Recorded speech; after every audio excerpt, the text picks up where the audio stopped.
It's almost unbelievable how much one player can be successful and adored by the fans and get hated and pushed down by the very league he plays in. Allen Iverson was the NBA MVP and one of its best ever scorers, and yet he got constantly harassed by the media, which caused him to leave the game prematurely. Here's the story of the rise and fall of Allen Iverson and why he was the most beloved and the most hated NBA superstar ever. A style that the NBA despised. When Iverson came to the NBA, he already had a bad rep. At the age of 17, he was wrongly accused of injuring a woman in a bowling alley fight, even though nobody with common sense could realize that a five-star athlete wouldn't hit a random woman with a chair. Iverson got singled out because he was famous and got sentenced to 5 years in prison, of which he served 4 months due to a lack of evidence. Before the bowling alley incident, Allen could choose where he wanted to go to college, but after it, the scholarships vanished like donuts in front of Charles Barkley. But after a lengthy letter from his mother, Georgetown's coach John Thompson offered him a scholarship. Iverson became one of the best players in Hoya's history, after which the 76ers selected him first overall in the 1996 NBA draft.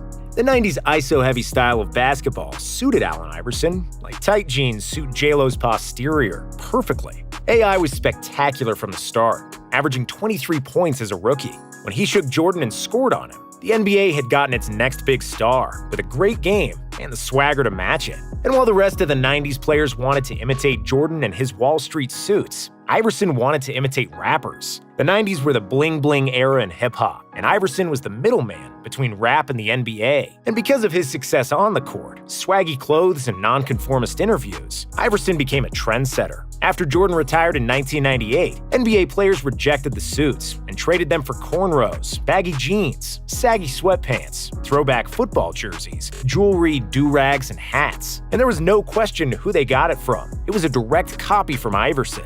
His appearance, his persona, and his game went together perfectly, and AI became a style and cultural icon. And even though the youth and his peers loved it, Commissioner David Stern and the top NBA executives hated it. Despite making a lot of money off Iverson, whose superstardom filled up every arena, they hated that the league was now associated with rap, guns, jewelry, weed, and alcohol. Stern threatening to ban him from the NBA.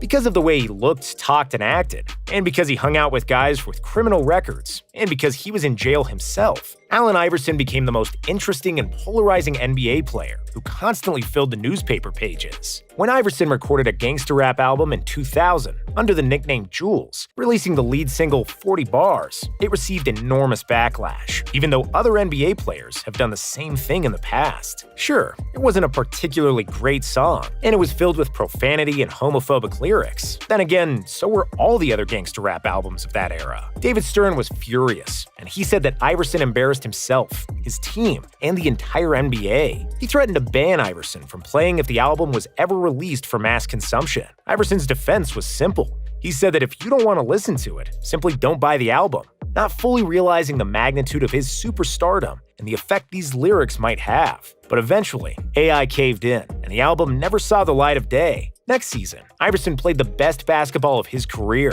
won the regular season MVP, and pushed the mediocre Sixers team to the 2001 NBA Finals. Constant media backlash, and the practice rant.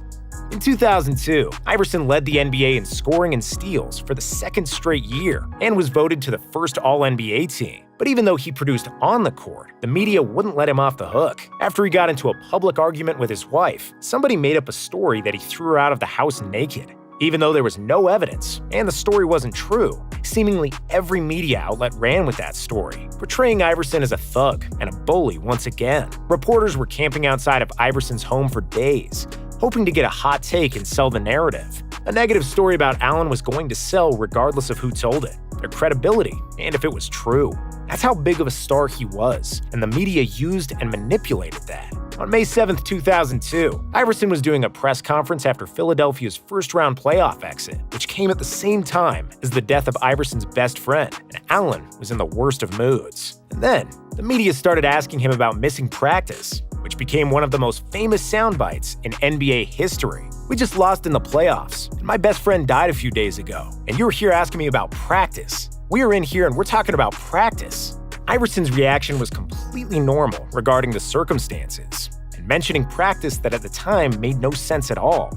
Yeah, Iverson wasn't always attending morning shoot-arounds, and he was perpetually late, but the dude just won the MVP a year ago, led the league in scoring twice, and had just averaged 30 points in that first-round loss. But the media kept provoking him, trying to bait him into speaking his mind and saying something that would sell newspapers. If some other NBA player talked about his friend dying and not wanting to talk about practice, the reporters would have likely behaved differently. However, because it was Allen Iverson, they made it look like Iverson never practiced in his life, and that whole news conference became legendary because AI said the word practice 24 times. When Kobe asked for Shaq to be traded, and when he later criticized his teammates and shot the ball 35 times a night, the media would often write that he didn't have any help. When Iverson shot a lot, they called him a selfish ball hog. The dress code. After 2004 and the infamous Malice at the Palace, the NBA's reputation was at an all-time low. During David Stern's reign as the commissioner, the league was losing money, and Stern was pissed like never before. He wanted to clean up the image of the NBA and make the game more attractive for fans, and more importantly, for corporate sponsors. Stern made plenty of changes to get rid of the thuggish image that permeated the NBA, and the main thing was that he instituted a new dress code. The league banned sleeveless shirts, shorts, hats, football jerseys, do-rags, jewelry, and Timberland boots, and instituted that the players came to the arena dressed like bankers and not like rappers. Even though nobody from the NBA confirmed this, the dress code was the direct attack on Allen Iverson, who was the pioneer of hip-hop in the NBA, hated by the referees. Apart from Stern, NBA owners, and executives, Iverson wasn't particularly liked by the refs either. After he publicly criticized referee Steve Javie, he got fined $25,000, but the refs were angry because they felt he needed to be suspended. So, they decided to get revenge. According to Tim Donaghy, the NBA referee who ended up in prison for betting on NBA games. We felt as a group that he should have been suspended, and because he wasn't, we felt like we would teach him a lesson, Donaghy said. Donaghy also said that he would bet against Iverson and his teams after he heard which refs were assigned to Iverson's games, because he knew that if a referee disliked Iverson, that he would not get any calls in his favor and that his team would lose. Premature departure from the NBA.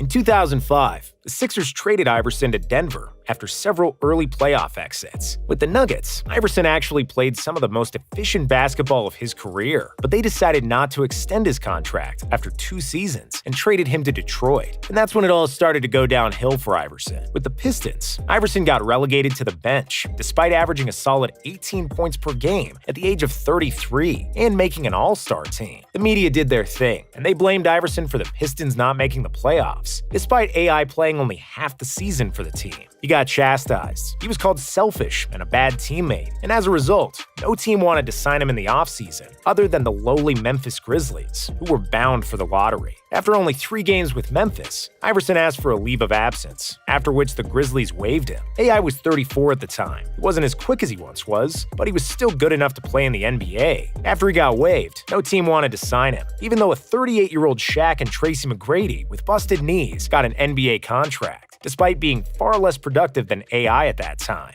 And then, after several months where Iverson thought he was retired, the Philadelphia 76ers called him to come home. Iverson returned to Philly, where he was greeted like a king, and he played solid, with 14 points on average. However, on March 2, 2010, Iverson asked to be removed from the team due to the serious illness of his daughter and wanting to spend time with his family in tough times. After that, AI never played another minute in the NBA again. He was only 34 years old, and he could have definitely helped a contender, but nobody wanted anything to do with Iverson, largely because of false media narratives. It was extremely similar to the Carmelo Anthony situation in 2018. After Houston had waived him, Melo was unable to find a team and was out of the NBA for a year until Portland gave him a shot, and where he was immediately able to prove his worth, averaging 15 points per game, one of the best marks in the league for an older player. Legacy. Being real to a fault.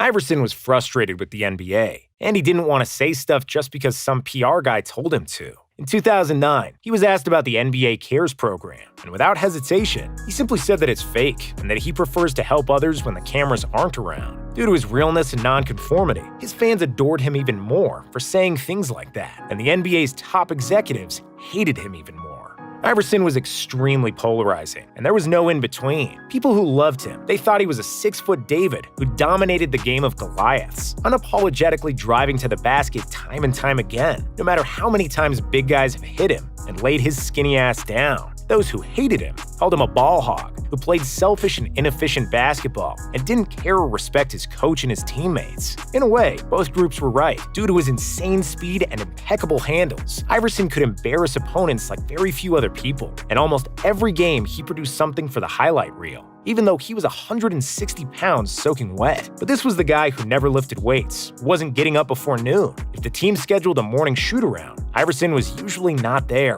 He was operating on Allen time, and if this didn't suit you, well, that's your problem. If he had to shoot a commercial, the director wasn't in charge of the working hours. Iverson was. If he wanted to leave off the set, Allen would just do it, and he didn't really give a damn about anybody else. However, that all fades away when you know that Iverson played the 2001 season with 24 different injuries, and ultimately led the NBA in scoring and won the MVP award.